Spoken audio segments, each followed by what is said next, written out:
This is going to be a quick example of faith, mercy,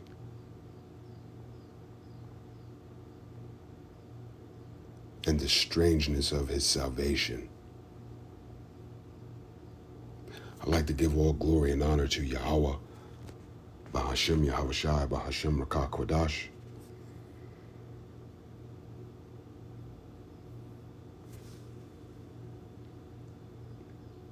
Double honors to the elders and the apostles that have taught this truth and continue to teach this truth.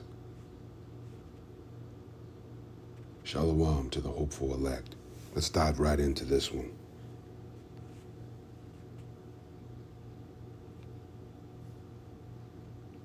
As it is written, Jacob have I loved, but Esau have I hated.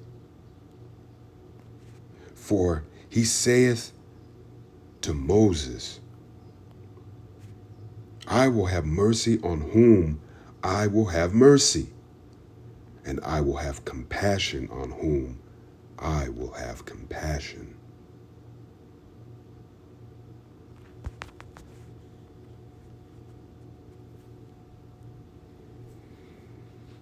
By faith, the harlot Rahab perished not with them that believed not, when she had received the spies with peace.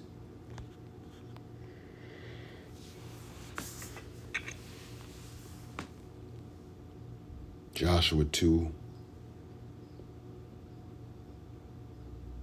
and 1.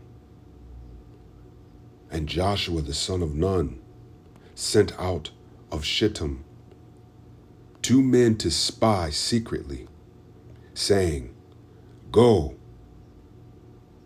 view the land, even Jericho. And they went and came into a harlot's house named Rahab and lodged there. It was told the king of Jericho, saying, Behold, there came men into hither tonight of the children of Israel to search out the country. And the king of Jericho sent unto Rahab, saying, Bring forth the men that are come to thee, which are entered into thy house, for they be come to search out all the country. And the woman took the 2 men and hid them, and said thus, There came men unto me, but I know not whence they were. And it came to pass about the time of shutting of the gate, when it was dark, that the men went out. Whither the men went, I know not. Pursue after them quickly, for you shall overtake them. But she had brought them up to the roof of the house, and hid them with the stalks of the flock, which she had laid in order upon the roof. And the men pursued after them the way to Jericho, into the fords. And as soon as they which pursued after them were gone out, they shut the gate. And before they were laid down, she came up unto them upon the roof, and she said unto the men, I know that Yahweh hath given you the land, and that your terror is fallen upon us, and that all the inhabitants of the land faint because of you. Now let's examine that there at Joshua 2 and 9.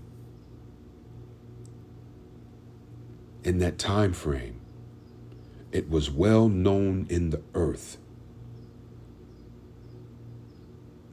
what Yahweh did to the Egyptians and what he did for us, the Israelites, bringing us out of Egypt. all the way up to that point, and the travel from Egypt through the wilderness.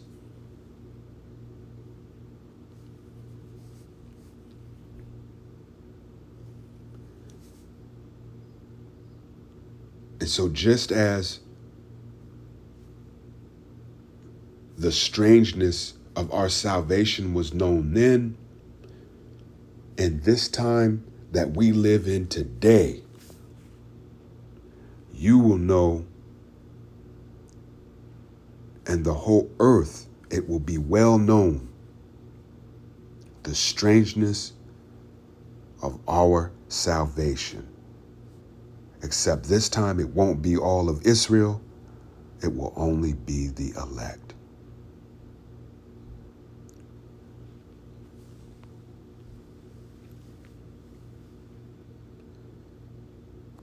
Moving on. And in fact, let me get a quick precept before we move on.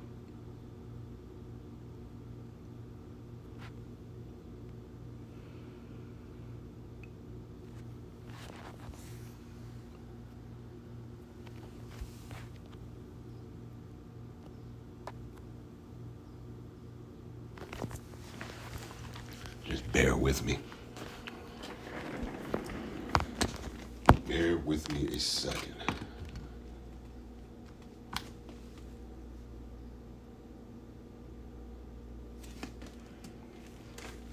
Bear with me a second. Bear with me a second.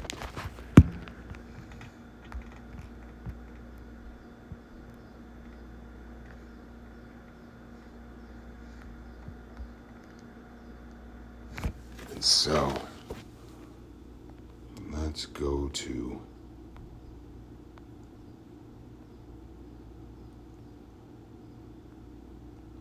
Wisdom of Solomon.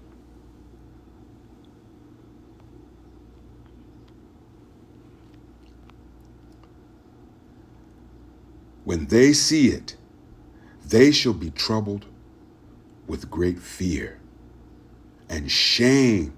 Pardon me. Let me start from the beginning again. And when they see it, they shall be troubled with great fear and shall be amazed at the strangeness of his salvation, so far beyond all that they looked for.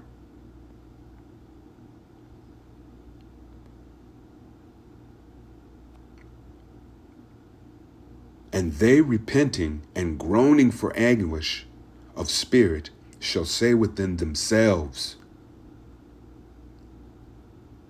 This is the wicked in their own mind. This is what they'll say to themselves when they see it. And they repenting and groaning for anguish of the spirit shall say within themselves, this was he whom he had sometimes, that we had sometimes in derision, and a proverb of reproach. We fools accounted his life madness and his end to be without honor. How is he numbered among the children of power, and his lot is among the saints?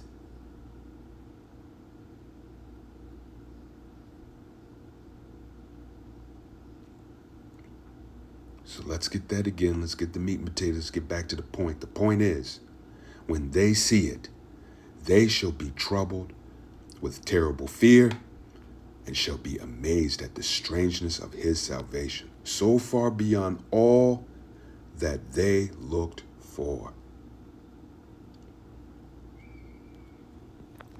Moving on.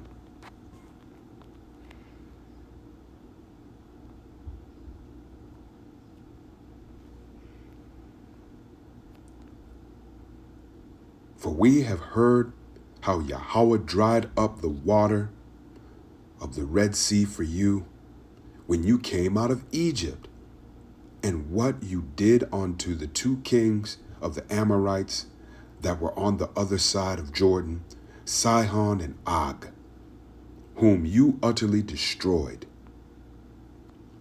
And as soon as we heard these things, our hearts did melt. Neither did there remain any more courage in any man because of you. For Yahweh, your power, is your power in heaven above and in earth beneath. Now therefore, I pray you, swear unto me by Yahweh, since I have showed you kindness, that you will also show kindness unto my father's house. Let's pause there. Let's examine that. Look at the order that she was in. Not only did she believe and showed kindness, she was in order. She didn't speak only of saving herself. She wasn't on no goddamn Glorilla. She wasn't fucking Glorilla and Big Mama and all this other bullshit. She was in order. And not only was she concerned of her own self, she kept the order and she spoke on her father's behalf. So let's look at it.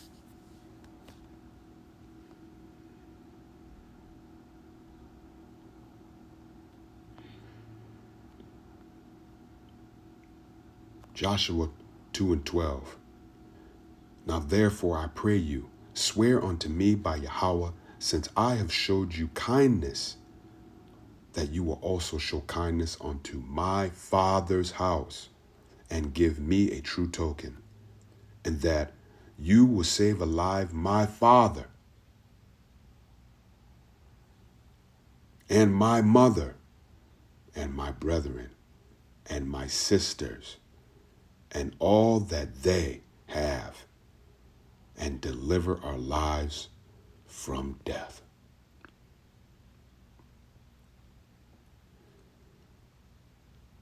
Not only did she have faith, she was in order.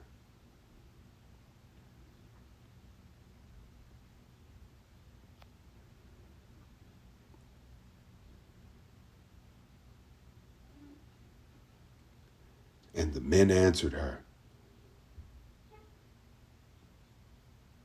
our life for yours. If you utter not this our business, and it shall be, when Yahweh hath given us the land, that we will deal kindly and truly with thee. So there we have it. The faith of Rahab,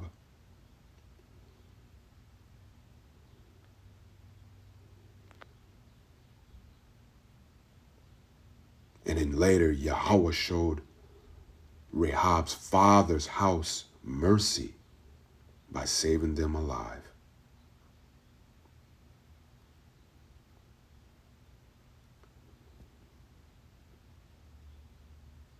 And the strangeness of our salvation.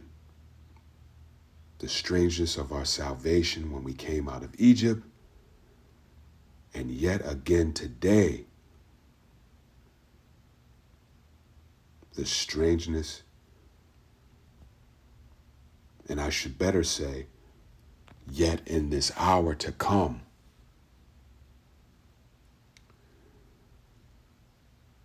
the strangeness of our salvation that will be witnessed by the entire earth. Except this time, that salvation will be for the elect only.